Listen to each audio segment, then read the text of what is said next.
بخاران میں 15 سے 20 مسلح دہشت گردوں کا بینکوں کو لوٹنے کا منصوبہ ناکام بنا دیا گیا۔ دہشت گردوں کے خلاف کارروائی میں فرنٹیئر کور بلوچستان نے اہم کردار ادا کیا۔ 3 مقامات پر 4 دہشت گردوں کو موقع پر ہی مار دیا گیا۔ مقامی لوگوں کی مدد سے مزید 8 دہشت گردوں کو ٹھکانے لگایا گیا۔ وزیر اعلیٰ بلوچستان سرفراز بگٹی کی نیوز کانفرنس کہا، دہشت گردوں سے لڑتے ہوئے ہمارے 1 کرنل اور 1 میجر زخمی ہوئے۔ بلوچستان کے لوگ اور حکومت سیکورٹی فورسز کی قربانیوں کو قدر کی نگاہ سے دیکھتے ہیں۔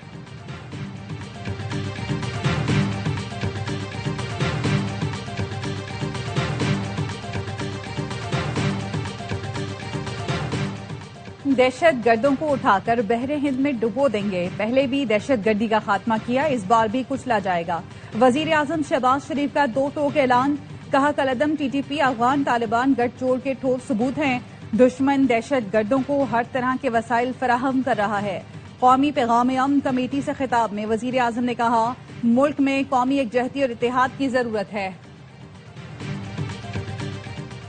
اور محمود خان اچکزئی قومی اسمبلی میں اپوزیشن لیڈر مقرر، اسپیکر ایاز صادق نے تقرری کا نوٹیفیکیشن پی ٹی آئی رہنماؤں کو دیا۔ اے آوائی نیوز نے 30 دسمبر کو خبر دی تھی، حکومت اپوزیشن لیڈر کے لیے محمود اچکزئی پر متفق ہے۔ سینٹ میں اپوزیشن لیڈر کی تقرری کے لیے راجہ ناصر عباس کا نوٹیفیکیشن تیار ہے، جو پیر کو جاری کر دیا جائے گا۔ محمود اچکزئی کا بطور اپوزیشن لیڈر تقرر نواز شریف نے کرایا۔ محمود خان اچکزئی نے شاید نواز شریف سے براہ راست رابطہ کیا ہو۔ اقدام آنے والے دنوں میں وسیع تر میثاق جمہوریت کی بنیاد بن سکتا ہے۔ جے یو آئی رہنما کامران مرتضیٰ کہتے ہیں، ہو سکتا ہے نواز شریف کے دل میں بھی کوئی بات ہو، ان کا بھی باتیں کرنے کو دل کرتا ہو، وہ بھی چاہتے ہوں حکومت اختیارات کے ساتھ ملے، یہ اسی طرف ایک قدم لگتا ہے۔ محمود خان اچکزئی جے یو آئی کے بھی اپوزیشن لیڈر ہیں۔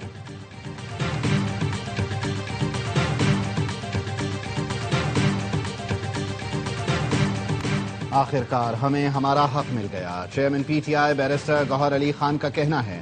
محمود خان اچکزئی کے اپوزیشن لیڈر بننے سے حالات بہتر ہوں گے۔ مذاکرات کا مینڈیٹ محمود اچکزئی اور راجہ ناصر عباس کے پاس ہے۔ وزیر اعظم کے مشیر رانا ثناء اللہ کہتے ہیں، وزیر اعظم کی اپوزیشن کو دی گئی مذاکرات کی دعوت اب بھی برقرار ہے۔ پی ٹی آئی والے بانی سے ملاقات کا غلط استعمال کرتے ہیں۔ محمود اچکزئی وزیر اعظم سے ملاقات میں بانی سے ملاقات کا معاملہ رکھیں۔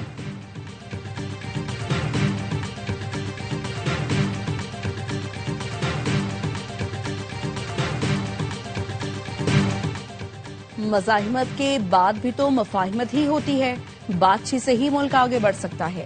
بانی نے مذاکرات کا اختیار محمود اچکزئی کو دیا ہے، وہی بہتر فیصلہ کر سکتے ہیں کہ کیا کرنا ہے۔ لاہور اے ٹی سی میں پیشی پر لائے گئے شاہ محمود قریشی کی غیر رسمی بات چیت، کہا جنگ میں پاکستان نے بھارت کو بڑا اچھا جواب دیا، لیکن بھارت باز آنے والا نہیں، وہ دوبارہ حرکت کر سکتا ہے۔ ہمارا افغانستان سے جائز مطالبہ ہے، ان کی سرزمین ہمارے خلاف استعمال نہ ہو۔ اگر افغانستان استحکام چاہتا ہے تو اسے پاکستان سے اچھے تعلقات رکھنا ہوں گے۔ جیل میں قید ہوں، دعا کریں مجھے عزت سے رہائی نصیب ہو۔ 9 مئی کو نون لیگ کا دفتر جلانے کے کیس میں شاہ محمود قریشی کی عبوری ضمانت میں 13 فروری تک توسیع۔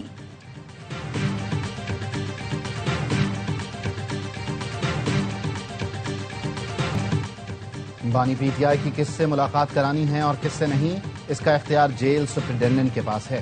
وفاقی وزیر قانون اعظم نذیر تارڑ کا سینٹ میں اظہار خیال، کہا جیل انتظامیہ کے مطابق بانی پی ٹی آئی کو تمام سہولتیں میسر ہیں، روزانہ طبی معائنہ ہوتا ہے، ان کی خواہش کے مطابق کھانا دیا جاتا ہے، ہر ہفتے اہلیہ سے ملاقات بھی کرائی جاتی ہے۔ جیل مینول کے تحت سیاسی ملاقاتیں نہیں کرائی جا سکتی۔ سینیٹر علی ظفر نے کہا، ملاقاتوں کو سیاسی کہہ دینا صرف ایک بہانہ ہے، عدالتوں کے فیصلے موجود ہیں، ہفتے میں 2 دن ملاقاتوں کے لیے طے ہیں۔ پیمز ہسپتال کی 3 رکنی ٹیم نے اڈیالہ جیل میں بانی پی ٹی آئی کا طبی معائنہ کیا، کچھ دوائیں تجویز کی۔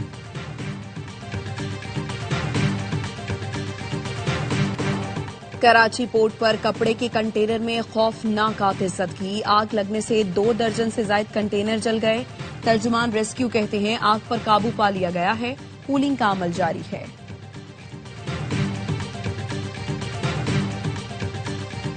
واشک میں 2 تیل بردار گاڑیوں میں تصادم، 5 افراد جاں بحق۔ حادثے کے بعد دونوں گاڑیوں میں آگ لگ گئی، جھلس کر جاں بحق ہونے والے افراد کا تعلق نوشکی اور واشک سے ہے۔